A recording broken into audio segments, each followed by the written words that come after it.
Hi everyone, welcome back to my channel. So today me and Maya are going to be taking you through a beginner's guide about Canicross. I've had a lot of people ask me about Canicross and basically what it involves. If you want to get into the sport, or if you just want to find out a bit more information about this sport, just keep watching this video. If you've got any sort of questions or if there's anything you need clarifying, just drop a question in the comment box below and I'll answer that for you. So firstly, what is Canicross? So Canicross is cross-country running with your dog. Your dog's attached to you by a bungee lead and they genuinely tend to run out in front of you. However, there are dogs that do Canicross that don't run out in front of you, and that's okay. The good thing about Canicross is that it is a very social hobby to do. Whether you're going out running and hitting the trails with your dog on your own, or whether you become a part of a social group. So there is social groups out there that do Canicross social runs, and this is free of charge, and basically it's just a group of people that share the same hobbies and interests as you and just want company on the run. I myself joined a Canicross social group when I first started, and they were really helpful in terms of advising me and telling me what sort of kit and equipment that I need to get for me and Maya. When I turned up the first time, I was really nervous and I was really anticipating going. But then when I did go, everyone was so lovely and nice, and they all gave me really good information advice about Canicross. Some people even let me try on equipment because the dog was sort of similar size to Maya, just so I kind of know what sizes I needed to get for her. Since doing the social Canicross group, I've met a group of girls who I regularly run with, and all the dogs really get on, we all really get on, and it's just good to get out there and socialise with people that have things in common with you. We've all got a really good friendship from doing this sport together. So just a few stigmas that people think are within Canicross. So people tend to think that you can only do Canicross if you've got a Husky, for example, which that's not the case at all. Any sort of dog breed can do Canicross, whether it's a Husky, a German Shepherd, a Whippet, or even a Chihuahua, which I have definitely seen a Chihuahua do races in the past. So when it comes to Canicross, there's a few things you need to consider. Firstly, age. It's genuinely better to not run with your dog until they're older than 12 months old. And that's basically just because your dog is still growing and developing, so it's probably not best to go running with them, as it could affect the development of the dog. Another thing to consider is your dog fit enough? So before I did Canicross, I have always done sort of like sports, whether it's running, CrossFit, high rocks. So I did have a base level of fitness before starting. So what I needed to consider when I started myself was that Maya may not have necessarily had that active lifestyle beforehand. I got Maya when she was 3 years old, so she's a rescue. So she was 3 years old when I started Canicrossing with her, and she's 7 years old now because I've had her for 4 years. But I had to basically build her up to it as well. So just like I would have done when I started running, you know, you have to build yourself up. You won't be able to just go out and run a marathon straight away, for example. You do have to build yourself up to that. And likewise, you need to do the same for your dog. If you push your dog too much and don't build your dog up, they won't enjoy it. And at the end of the day, it's just as important for your dog to enjoy it as it is for you. If your dog doesn't enjoy it, they might be less inclined or want to do it again. Or they might not even pull because they're thinking, I'm just going to get absolutely dragged around this 5 kilometre run, for example. People also tend to think if you've got a reactive dog, that means you can't do Canicross. That's completely wrong. There's loads of dogs within the sport of Canicross that are reactive and are still able to do this sport. That's a good thing about this sport. It's very inclusive of any breeds, any sort of reactivity that dogs may have. Plenty of dogs out there with reactivity, including one of the girls' dogs who we run with. She's got a reactive dog. However, once she's out there, you'll actually be surprised that the dog's not reactive because it's running within the pack of the other dogs. Obviously, some dogs are different to others. Some will be fine in that environment, and it's about understanding your dog and whether you think your dog's going to be all right to do it. But you can definitely build your dog's confidence up in doing this sport. There's things like on race days, for example, people will wear t-shirts that'll say, please give me extra space. And that's just so if anyone's overtaking, they can overtake that little bit extra wide berth and have a bit more awareness that they are going to be passing a reactive dog. But I find in this sport of Canicross, people are genuinely very considerate. And if they do have these t-shirts, they will take that extra wide berth, or even naturally, even if there's no t-shirt, people will tend to just move over to overtake and not be sort of very closely overtaking. Another thing to consider, and the most important thing in my eyes, is equipment. So it's important to have equipment that is appropriate for yourself and for your dog. And this is basically to make sure that it prevents any form of injuries and you're able to do the sport properly. So first of all, we will start off with the harness for your dog. So genuinely, the best sort of harness to wear for Canicross is a Y-shaped harness, specifically a Canicross harness. This is just because the difference between a Canicross harness and a normal harness is how it is made in terms of sizing, comforting, and genuinely durability as well. So the harness I've got for Miyah is this one, which is a brand called Drag Baton. There's so many different brands out there, ranging from Drag Baton to Non-Stop Dog Wear to Miyah, I think it's called. There's so many different brands out there, and it's just about finding which one is suitable for your dog. So like I was saying about the Y-shaped harness, is basically, this is what I mean. So the dog's head will come through here, and this strap here would go between the dog's legs and chest, and it will go down. So as you can see, so I've got a Julia's K9 harness here, which I'll show you. So this is a harness that I have for Miyah for genuinely, like, say I'm going for a walk and I'm going to go to the pub after, just because it's got the patches on. So I use these just because I like having the ass to pet, because Miyah's a rescue dog and I don't just want people running over and like being too sudden movement around her. She's not reactive or she doesn't show any aggression, but I'm just advocating for Miyah and I don't want anything to happen, so I'd rather just them ask to pet, so then I can say, yeah, you can stroke her, but just don't go over her head or no sudden movements. So yeah, so like with this one, can you see how, so that goes around her belly, and can you see how this strap goes across the chest? So this is restricting movement in the shoulders, hence why I only wear this for when I'm going to a pub. I would never run in this, and if you're running with this harness, please get a proper harness. So as I was mentioning about the Y shape, there you go. So you can see the difference in the harness. So with a Canicross harnesses, you'll find they're genuinely longer than a normal dog harness, and they'll tend to go to like pretty much the bottom of the dog's bottom, obviously on the top. I will insert a photo or a video of what Miyah looks like when she's got this harness on. So this is how the harness fits on Miyah. As you can see, there's still plenty of gaps in the harness between her skin, and it fits bang on perfect. There's that little bit of leeway. That's whereabouts the harness sits. There is some harnesses that go literally right back here, but this one's, I'd say it's like a medium-sized, like length one.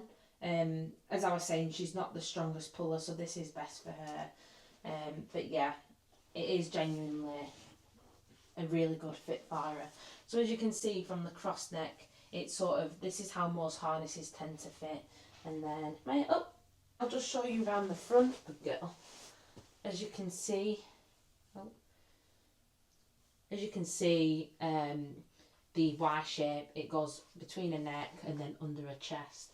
And then it'll sort of go under her belly, where again, it's nice and loose for her. It's not going to come off though. When it comes to buying a harness, genuinely, the websites are very good and they are very helpful, and they'll sort of tell you the exact areas where to measure your dog to make sure it is the appropriate size. So when it comes to fitting the harness, how it should fit is that it's not too tight, not too loose, and it's bang on in the middle. You don't want anything digging into your dog, because you don't want any sort of sores occurring or any sort of injuries causing to your dog because you've not got a properly sized harness. If you're getting into this sport, obviously, like any other sort of hobby, don't just go out and buy the most expensive equipment straight away, because you might do it once and absolutely hate it. So what I did, I actually got this second hand off Facebook. There's a Facebook page called Canicross Equipment for Sale, and this was literally brand new. So someone bought it and it weren't the right size for the dog, and I think I paid £30 for this, whereas this is meant to be like £60-70 harness. So yeah, don't just necessarily go out and buy the most expensive, because it might not even be suitable for your dog. So the next thing you will need is a harness for yourself. So like I said earlier about don't just necessarily go out and buy the most expensive thing. The first harness I bought was literally, it was a bespoke made one, but it was quite cheap. It weren't too much. I think it was about £40-50 maybe. And it was all measured to me, so it fit me bang on, and it was comfortable. But then recently I decided to upgrade myself to a non-stop dog wear harness. This brand is brilliant, and yes, don't get me wrong, it is pricey, but the quality is there. Like, this is so light, when I've got it on, I can hardly feel it. And it's so adjustable, like it comes with so many different buckles and straps that you can adjust to fit it to you. It comes with a massive pouch, like I can fit my iPhone 14 Max in there. So it is really good, and you can really tell in the quality. So how this fits is, I know it looks a bit overwhelming at first when you first see it, but it almost looks like a rock climbing harness. So as you can see, this will go around your waist, and this sort of sits on your bum. And basically, the reason you wear these harnesses is, especially if you've got a strong pulling dog, it puts all the impact, it like spreads the impact out on your hips rather than just in one area. So you've probably seen like videos where people have like a bungee lead and literally just a strap that will go across the waist. If you've got a strong pulling dog and you're wearing something like that, it is going to absolutely kill your back. So having a proper Canicross harness, trust me, you will definitely see and feel the difference in wearing a harness like this. So when this goes on your waist, you'll see you get this strap here. So this is where you will clip your bungee lead onto, which will then connect to your dog. And what's handy about this is that, I'll just show you now. You'll clip your bungee lead onto the harness. So if your dog tends to weave left and right, this it allows you to have movement, so you're not sort of like really stiff. It's really good, and it's handy for like if your dog runs off to the side to have a little wee, you can still carry it, like, so obviously depending on how long your bungee lead is, you'll be able to carry on running. But yeah, it's really good, and it's definitely the best purchase I have made for my canicrossing. I'm just going to show you how the harness fits on myself. Sorry, Miyah's drinking. You having a drink?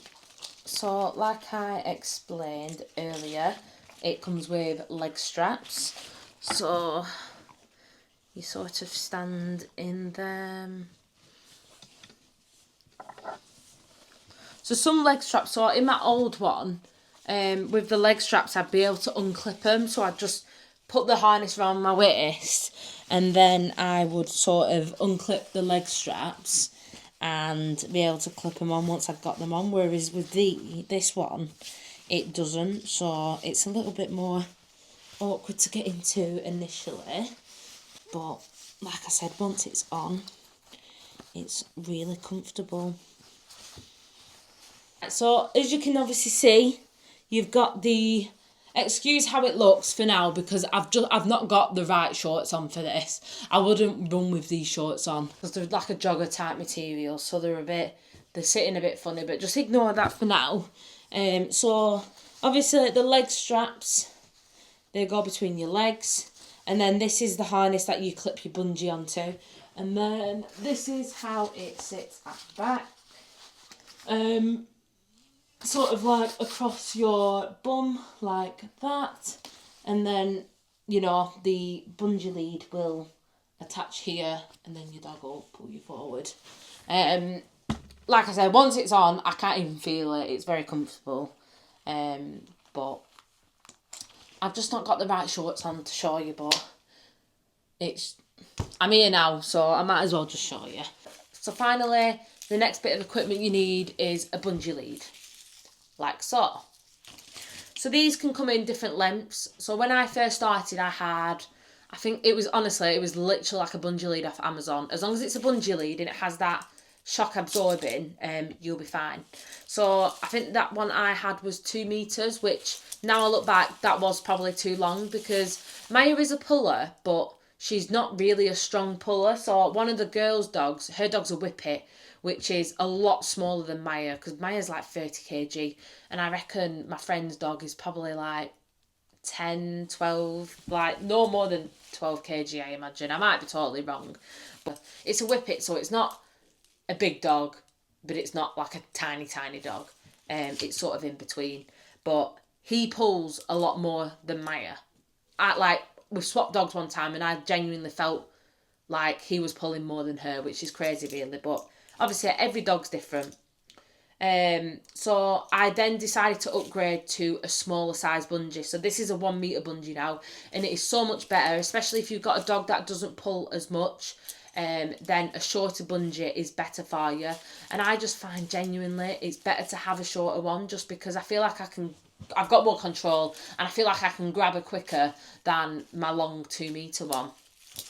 So this is what the bungee looks like. As you can see, I've already showed you, it has a bit of give in it, and I attach it with a clip, and I've also got a carabiner attached to it as well. That's just for my peace of mind, because I have been at races before where I have seen one of these buckles have snapped and the dog has just carried on running, and the owner's just been like trying to call the dog back.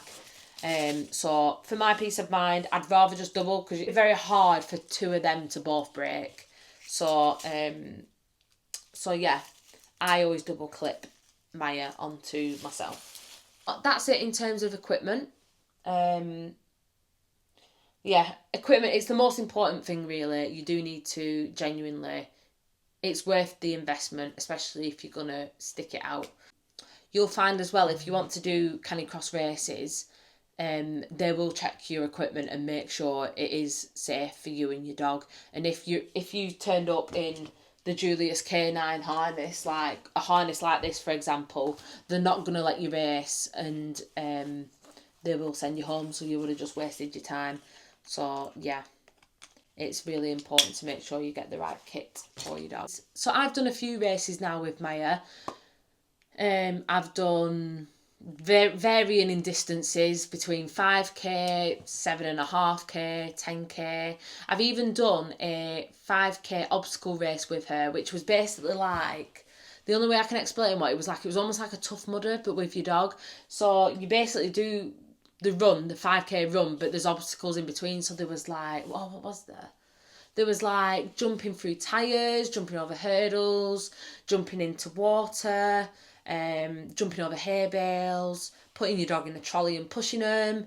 And then at the very end, I remember there was a sup, so like you had to get your dog on the paddle board and go across the water, which was really fun. I didn't do the sup one because I tried to get Miyah on it, but she was having none of it, so I had to run round, which was annoying because I was watching everyone do it and I was getting very jealous.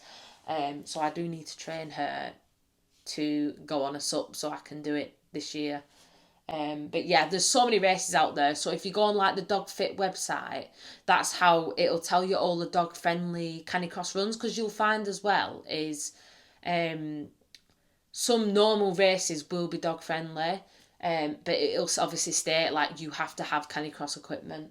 But yeah, it is definitely worth getting a race booked in. I've done a few races now. I'll insert a few clips of our time when we've raced, and it's so good because the dogs get so excited, and when you're at the start line, they all sort of hype each other up, so they'll all be barking and howling and going crazy just because they're so excited to go.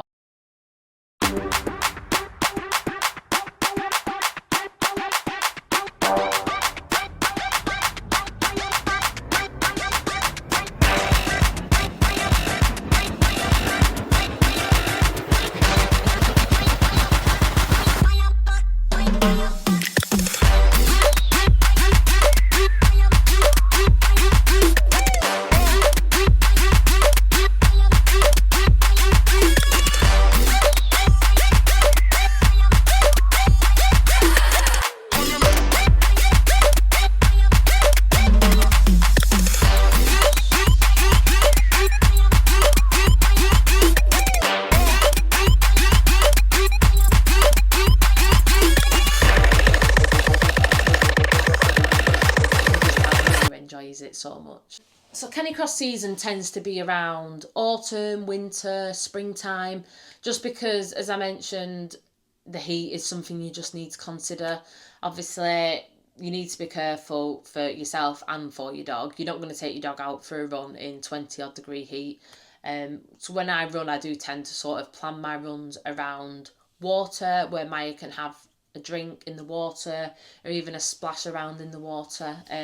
You just need to obviously know your dog and keep an eye on your dog and make sure you're always checking in with them to make sure they are okay. And it's kind of common knowledge, like if your dog's showing signs that they're getting tired or fatigued, you do need to stop. And they are quite shit hot on it on races as well. If your dog's showing signs of exertion, they will pull you from the race. Because it's just not worth it. Like, you're doing a race to have fun. It's not worth killing your dog over finishing a 5k race if it's too hot, for example. So another thing you do need to consider is feeding your dog. As you can imagine, just the same as if you was to go out for a run, you'll find you're that little bit more hungry. So you'll find your dog might be more hungry that night if you go for a run. Miyah's quite weird, so she only tends to eat once a day. I'll put biscuits out in the morning, but she won't touch them until about 3-4 o'clock. But then on days, say I go for a run with her, I'll find when I get home from the run, she will eat a lot more that day. So on the days you are running, just make sure you're giving your dog that couple of extra more biscuits or meat or whatever you feed your dog. Another thing to consider is, obviously, just as what you'd do for a dog walk, you wouldn't feed your dog and then walk them straight away. Just, it's the same as running for yourself. You wouldn't eat a full meal and then go for a run because you're going to be sick, aren't you? So don't do the same for your dog. Make sure you give an adequate amount of time between your dog eating and going out, just to prevent any sort of like stomach issues. Finally, another thing to consider is just the general health of your dog. Or when you do finish a run, I sort of always give Miyah a little bit of a once over, just looking everywhere, making sure there's no sores or any like worn pads, for instance. Miyah's never had an issue with worn paw pads because, like I said earlier, she's not a really strong puller, so she doesn't have issues with her paw pads. But some dogs out there will have issues, so just make sure you look at your dog's paw pads, make sure they're not worn down, and if they are worn down, don't go for a run the next day. Make sure you give them an amount of time to heal. And if you are concerned about any sort of sores or injuries or anything like that, just consult a vet. But yeah, in general, Canicross is such an amazing sport and it's something I've really enjoyed doing. I feel like it's built a really good bond between me and Miyah. It's not only just been good for my physical health, but for my mental health as well. I'm getting out there, I'm socialising with people, I'm running with people that have got things in common with me, and I've created some genuinely good friendships with people. And also, your dog as well. Your dog's going out there, your dog's socialising, they're getting that enrichment that they need. So yeah, I will always recommend Canicross to anyone, and hopefully I've inspired someone to get out there and get started running with your dog, because trust me, you will not regret it. It's the best thing ever. Your dog will love it, you will love it, and it's only just positive outcome from doing it. So if you've made it to the end of this video after me waffling on, thank you for staying and watching. Don't forget to like and subscribe and leave a comment below if there's anything in particular that you want me to cover. If there's anything you want to ask me, drop it in the comments below, or any feedback is appreciated. So I'll see you on the next video. See ya!